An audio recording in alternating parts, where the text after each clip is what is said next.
Bismillahirrahmanirrahim. Assalamualaikum warahmatullahi wabarakatuh.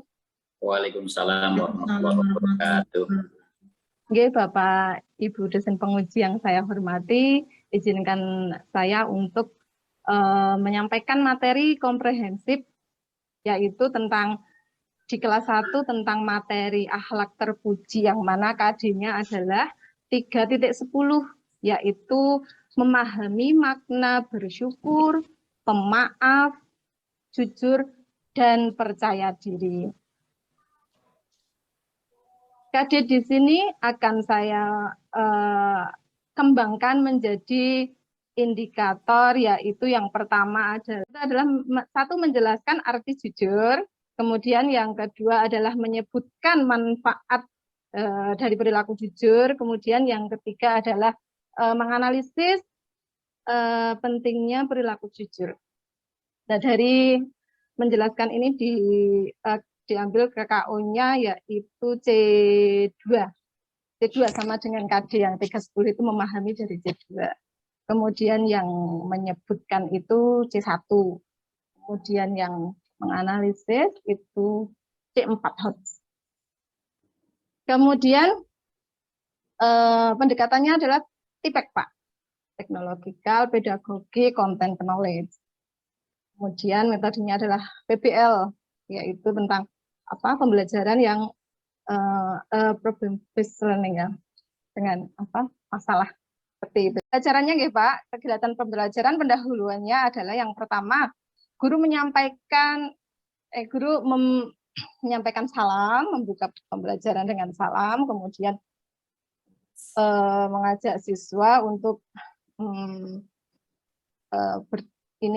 mengelola kelas, bagaimana tempat duduknya, kemudian menanyakan kabar siswa, kemudian juga memberikan ingatan pertanyaan sudah sholat atau belum, seperti itu. Kemudian setelah itu guru mengajak siswa untuk semangat dengan yel-yel semangat, kemudian mengajak bernyanyi tentang jujur, dan kemudian dengan menambah rasa nasionalisme kita dan juga peserta didik, guru mengajak untuk tepuk PPK dan juga bernyanyi lagu nasional. Setelah itu guru mempresentasi siswa, mengabsen siswa.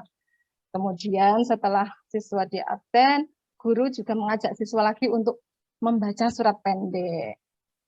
Kemudian setelah itu guru menyampaikan apa yang akan dipelajari pada hari ini, pada pagi ini, kemudian tujuannya juga apa yang akan dipelajari, yang akan dicapai. Kemudian setelah itu memberikan sedikit tentang gambar permasalahan atau yang akan disampaikan nanti tentang akhlak terpuji. Ini gambar ini akhlak terpuji atau bukan? Gambar ini terpuji atau bukan, seperti itu. Kemudian anak-anak nanti dalam dipancing sikap kritisnya tentang ini apa anak-anak kira-kira, mungkin seperti itu. Kemudian selanjutnya setelah pendahuluan, kita nanti mulai dengan inti, yaitu kegiatan inti. Yang pertama adalah menayangkan slide video juga, slide PowerPoint juga. Guru dengan menjelaskan di situ, anak-anak memperhatikan di situ. Kemudian setelah itu guru juga setelah selesai memberikan penjelasan, anak-anak diminta untuk berdiskusi. Yang pertama dengan langkah PBL yang pertama. Ya, saya pikir cukup, nggak usah dibatin, ya. Biar diperdalam saja nanti. Kami akan Bu Sari untuk memberikan tanggapan dan masukan, silakan. Oke, terima kasih Pak Rasiman atas waktunya. Oke, Ibu Ulfatun Hasanah ya. Ibu. Oke, Ibu Ulfatun Hasanah, tadi mungkin saya akan merespons sedikit sebelum saya masuk ke terkait tentang keislaman sama baca tulis Al-Quran ya Ibu ya. Oke, Ibu ketika menyampaikan tadi terkait RPP Ibu, jadi Ibu itu sebenarnya tidak harus grogi Bu ketika menyampaikan RPP. Karena RPP itu potret Ibu sebelum mengajar. Jadi Ibu tidak usah menggunakan bahasa-bahasa di luar RPP Ibu. Jadi Ibu itu nanti kayak semacam KIKD-nya apa, model yang dipakai itu apa, model pembelajaran, metode pembelajaran. Bilang aja langsung, model pembelajaran saya adalah PBL. Metode yang saya pakai adalah diskusi dan tanya jawab, dan lain-lain. Jadi langsung Ibu, memang itu potretnya Ibu secara tertulis sebelum mengajar. Jadi kalau penilai, itu melihat Ibu ngajar itu dari RPP Ibu. Jadi RPP Ibu itu nanti menentukan bagus dan tidaknya di lapangan. Ya, paham ya Ibu ya? Jadi harus model, metode dan lain-lain itu harus cocok. Tapi ini nanti akan diperdalam pertanyaannya terkait lain-lainnya nanti sama Pak Rasuni. Oke, sekarang baca tulis Al-Qur'an Ibu. Oke, baca tulis Al-Qur'an Ibu insya Allah bisa baca Al-Qur'an ya, insya Allah ya, menjadi kebiasaan ya. Oke, Ibu dari Demak ya? Magelang Bu. Oh Magelang ya, oh Magelang ya. Oke. Kemarin saya dari Demak. Oke. Mau saya tes kalau Demak kan berarti kota santri. Oke. Ibu hafal Quran surat apa ya? Al-Hab. Al-Hab. Oke. Coba tetapi ingat Bu, baca jangan grogi, jangan cepat-cepat. Baca Quran itu ada panjang pendek, ada jelas, ada mendengung, ada dan lain-lain ya. Oke, silakan dibaca basmalah dulu. Yuk. Oke, siap. Bismillahirrahmanirrahim. Tabbat yada abi lahabin wa tab. Ma aghna anhu maluhu wa ma kasab. Sayasla naran dhata lahab.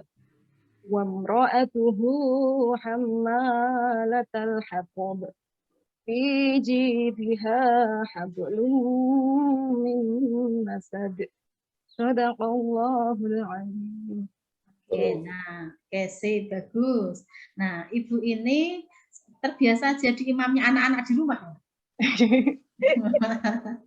Oke, kelihatan ya Bu ya. Jadi ya.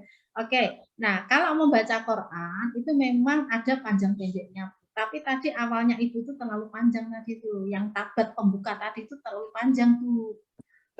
Ya, nggak tepat itu. Tadi nggak sampai 6 itu seharusnya panjangnya. Coba nanti dicek ya Bu ya. Nah, dicek ya, karena saya nanti kalau ngecek satu-satu kan nggak bisa, tapi yang pasti kalau panjang pendeknya di dalam Quran itu kan ada yang 2, ada yang baca 4, ada yang dibaca 6, kayak gitu. Terus nanti misalnya dalam Al-Quran itu nanti akan dibaca jelas atau mendengung dan lain sebagainya. Itu Ibu harus menguasai itu Ibu. Nah, sekarang untuk membuktikan bahwa panjang pendeknya Ibu itu betul atau tidak, biar nanti Ibu terjawab, kira-kira di surah apa ya yang aku nanti mengikutinya. Oke, coba Ibu pernah enggak mendengar kata misalnya apa namanya ya, misalnya alif lam ro. Itu kalau ada huruf alif lam ro itu kalau dalam Al-Qur'an itu bacanya gimana? Pembuka surah itu Bu. Dibaca gimana itu Bu? Alif lam ro. Nah, ro-nya itu kira-kira sama lamnya tadi panjang mana itu tadi bacanya tadi? Tanya Ibu semangat di lamnya, ro-nya tadi langsung habis nafas itu tadi. Nah, kira-kira kenapa nafasnya Ibu itu habis? Apakah memang bacanya memang secepat itu, ataukah memang seharusnya panjang tapi nafasnya itu habis? Oke Bu, panjang. Nah, seharusnya panjangnya sama. Nah, ketika dalam Al-Quran itu jenengan membaca beda panjangnya, padahal seharusnya sama panjang, itu nanti maknanya beda loh Bu, hati-hati loh Bu. Oke, terima kasih Bu Sari. Bu Ulfaton sehat? Oke Pak, sehat Alhamdulillah. Ngajarnya di mana? Di SD Negeri Wates 2 Pak, Kota Magelang. Mana itu? Daerah mana? Daerah Wates Pak. Wates ya. Jauh ya? Boten, itu dekat terminal. Oh, dekat terminal. Udah berapa tahun ngajar? Di Wates 2, 3 tahun. Loh, saya tanyanya sudah berapa tahun, bukan di Wates 2. 13 Pak, kalau seluruh. Kalau 13 itu baru 13 tahun. Baru 13 tahun. Materi apa yang akan diajarkan? Materi akhlak terpuji Pak. Sukma jujur. Kompetensi dasar apa yang harus dikuasai anak? KD-nya 3.10 memahami makna jujur. Memahami makna jujur. Kalau KD-nya adalah memahami makna jujur, kemudian kira-kira tujuan pembelajaran yang Saudara Bu Ulfatun rumuskan bagaimana? Ada 3, Pak. 4 sama KD 4.1 itu. Yang pertama tujuannya adalah dengan membaca teks peserta didik dapat menjelaskan pengertian jujur. Yang kedua, dengan berdiskusi peserta didik dapat menyebutkan manfaat jujur dengan benar. Yang ketiga, dengan penjelasan dari guru, peserta didik dapat menganalisis pentingnya sifat jujur. Kemudian yang keempat adalah dengan memperhatikan video pembelajaran yang diberikan guru, peserta didik dapat mempraktekkan contoh dari sifat jujur dalam kehidupan sehari-hari. Ya, oke. Kalau melihat rumusan dari tujuan pembelajaran seperti itu, apakah sudah berorientasi kepada ABCD dalam konteks pembelajaran? Sudah. Coba tunjukkan. Hanya peserta didik. Ayo. Itu audien. Ya, audiennya apa? Audiennya peserta didik. Audiennya peserta didik. Kelas berapa? Kelas 1. Oke, sekarang B-nya. B itu apa? Behavior-nya. Behavior. Lingkungan apa yang dapat menjelaskan. Dapat menjelaskan. Oke. Siapa yang dapat menjelaskan? Peserta didik. Kemudian kondisinya apa supaya dapat menjelaskan itu? Kondisinya dengan dengan berdiskusi. Terus? Diskusi, kemudian dapat menjelaskan kemudian degree-nya dengan benar. Dengan benar. Apakah dengan membaca teks, kemudian dengan berdiskusi itu bisa menumbuhkan kemampuan berpikir anak itu secara kritis? Bisa menumbuhkan sebuah keterampilan peserta didik? Bisa, Pak. Tapi dengan berdiskusi anak-anak bisa berinovasi, kemudian berkreasi dalam menempelkan mana sifat manfaat dari jujur, mana gambar-gambar contoh-contoh dari. Hanya dengan berdiskusi saja? Tidak ada penerapan model lain yang lebih tepat? Oh, nggih, enten role playing-nya, Pak. Selain itu mungkin? Dan itu mungkin dengan memperlihatkan anak-anak menyimak video yang ditayangkan, Pak. Selain itu kan media, model kok. Video itu media atau model? Video atau model pembelajaran? Media. Ditanggapi langsung diakhiri saja.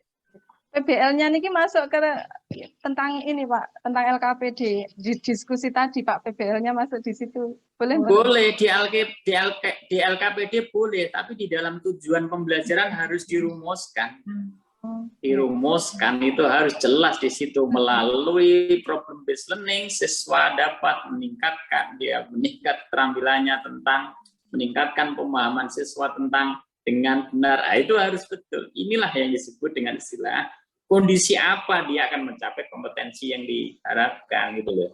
Diskusi itu sudah biasa, ceramah itu sudah biasa, tag itu sudah biasa, model information set itu sudah biasa. Tapi bagaimana sekarang ini harus diarahkan ke problem based learning atau BJPL di dalam proses pembelajaran itu, walaupun secara sederhana. Inilah yang akan menumbuhkan peserta didik untuk diajak berpikir dan menyelesaikan persoalan yang ada di lingkungannya. Ini yang kita terapkan, yang kita tanyakan di situ. Itu belum kelihatan tadi, Mak. Terima sangat atas semua yang sudah diberikan kepada saya. Semoga bermanfaat dan saya dapat mengaplikasikan nanti di lingkungan sekolahan saya, Pak. Saya akhiri saja. Wassalamualaikum warahmatullahi wabarakatuh.